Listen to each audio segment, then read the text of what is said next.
नमस्कार व्यूअर, मैं हूं एसपी कश्यप और आप देख रहे हैं आर्यवंशी न्यूज इंडिया। तो आज हम बात करेंगे बंगाल की, जहां से एक बहुत जो बुरी खबर जो है हिंदुओं के लिए निकलकर सामने आ रही है। बंगाल के मुर्शिदाबाद में वहां पर मुसलमानों ने दंगा किया और जो हिंदू परिवार थे उनके घर में जाकर उनकी बहन बेटियों के साथ छेड़छाड़ की, उनके सोने के जेवर लूटे, उनसे मारपीट की, उनकी गाड़ियों को आके हवाले किया। तो एएनआई के हवाले से ये जो खबर आ रही है बहुत बड़ी खबर है ये। तो भारत में ये क्या हो रहा है, ये जो दूसरा कश्मीर है बंगाल, कहीं ये तो नहीं बनने जा रहा है। जिस प्रकार से कश्मीर से जितने भी हिंदू थे उनको चुन चुन कर वहां से बाहर निकाला गया था, लेकिन जो हिंदू समुदाय के लोग थे वो चुप बैठकर तमाशा देख रहे थे और आज तक देख रहे हैं। तो वही स्थिति अभी पश्चिम बंगाल के मुर्शिदाबाद में बनी हुई है। तो बंगाल की स्थिति जो है वो बहुत ही भयानक है। फिलहाल अभी तक जो अपडेट्स हमारे पास आ रहे हैं, 500 से ज्यादा ऐसे परिवार हैं जिन्होंने अपना घर छोड़ दिया है और वो अपने ही देश में, अपने ही हिंदुस्तान में वो एक शरणार्थी कैंप में रह रहे हैं। शर्म की बात है, डूब के मार जाना चाहिए इन लोगों को। और वहां पर सरकार किसकी है? ममता बनर्जी की, तृणमूल कांग्रेस की। तो ये जो दंगा हुआ है ये सरकार की शय पर हुआ है। किसी भी स्टेट में अगर कोई दंगा होता है तो उसकी जिम्मेवार वहां की जो सरकार है वो होती है। और जब तक सरकार का हाथ जो है वो दंगाइयों के सिर पे होता है तो वो दंगा कर सकते हैं, उनको कोई नहीं रोक सकता है। लेकिन ममता दीदी ने पूरी शय दी हुई है एक समाज को। वो इसलिए दी हुई है क्योंकि वो उसका वोट बैंक है। और ये जो लोग, ये जो गुंडे जिन्होंने हमला किया, ये कोई आम लोग नहीं थे। ये तृणमूल कांग्रेस के पाले हुए गुंडे थे जिन्होंने वो हिंदुओं के ऊपर हमला किया, उनके बीवी बच्चों को घर से बाहर निकाला, उनकी बहन बेटियों को छेड़ा, उनकी जो सोना चांदी है वो भी लूटपाट की। तो मैं केंद्रीय गृह मंत्री अमित शाह जी से दरखास्त करना चाहूंगा कि जल्द से जल्द एक्शन लिया जाए।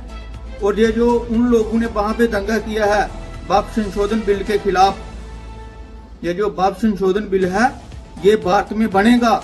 मैं तो कहता हूं कि बाप संशोधन बिल नहीं बनाना चाहिए था, वक्फ बोर्ड ही समाप्त कर देना चाहिए था। उसका भारत में रोल भी क्या है, क्या रोल है उसका भारत में? अगर वक्फ बिल बनाना है तो वो पाकिस्तान में जाएं, वहां जाकर बनाएं, बांग्लादेश में जाएं, वहां जाकर बनाएं। अपने हिस्से से 3% ज्यादा वो जमीन ले चुके हैं और अब भी वो हिंदुओं को दबा रहे हैं। और इसमें साजिश किसकी है, किन लोगों की साजिश है? इसमें ममता सरकार की साजिश है। ये दंगा महाराष्ट्र में क्यों नहीं हुआ? ये दंगा यूपी में क्यों नहीं हुआ? ये दंगा बिहार में क्यों नहीं हुआ? ये दंगा दिल्ली में क्यों नहीं हुआ? क्यों नहीं हुआ? क्योंकि इन लोगों को पता था वहां की जो सरकारें हैं वो मजबूत हैं, लाठियां मारेंगे हमारी पीठ के ऊपर। और जहां जो ममता दीदी बैठी हुई है ये उनकी आका है। ये सारा खेल जो है उसी के द्वारा रचाया गया है। कोई भी सरकार जो है उसके इलाके में बिना उसकी इजाजत के कोई दंगा नहीं कर सकता। 4 आदमी नहीं निकल सकते बाहर। इनकी सिक्योरिटी एजेंसियां होती हैं, इनकी फोर्सेस होती हैं, इनकी पुलिस फोर्स होती है, उनकी एक एक पल की नजर होती है कहाँ क्या हो रहा है, क्या नहीं हो रहा है। तो ये जो कुछ भी वहां पे मुर्शिदाबाद में हुआ है, ये मैं स्पष्ट आप लोगों को कहना चाहता हूं सीधा तौर पर कि ये ममता दीदी के इशारे पर हुआ है। और वहां पर कश्मीर जैसी स्थिति जो है वो बन चुकी है।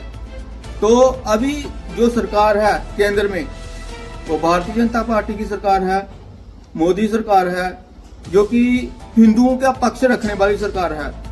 अगर इसने अब भी वहां पर जल्द से जल्द एक्शन नहीं लिया तो वहां कश्मीर बनेगा दूसरा। जैसे कश्मीर से सभी हिंदुओं को बाहर निकाला था, उसी प्रकार से ममता सरकार भी बंगाल से सभी हिंदुओं को बाहर निकालेगी। ये जो दंगा हुआ है ये ममता के कहने पे हुआ है और ममता सरकार के ऑर्डर के बिना वहां बंगाल में पत्ता भी नहीं हिल सकता। तो वहां पे सिक्योरिटी फोर्सेस क्या कर रही थी, पुलिस, वहां की स्टेट पुलिस क्या कर रही थी? सोए हुए थे वो क्या? यहाँ पे 4 लोग बाहर निकले तो पता चल जाता है कि वहां कुछ हुआ है।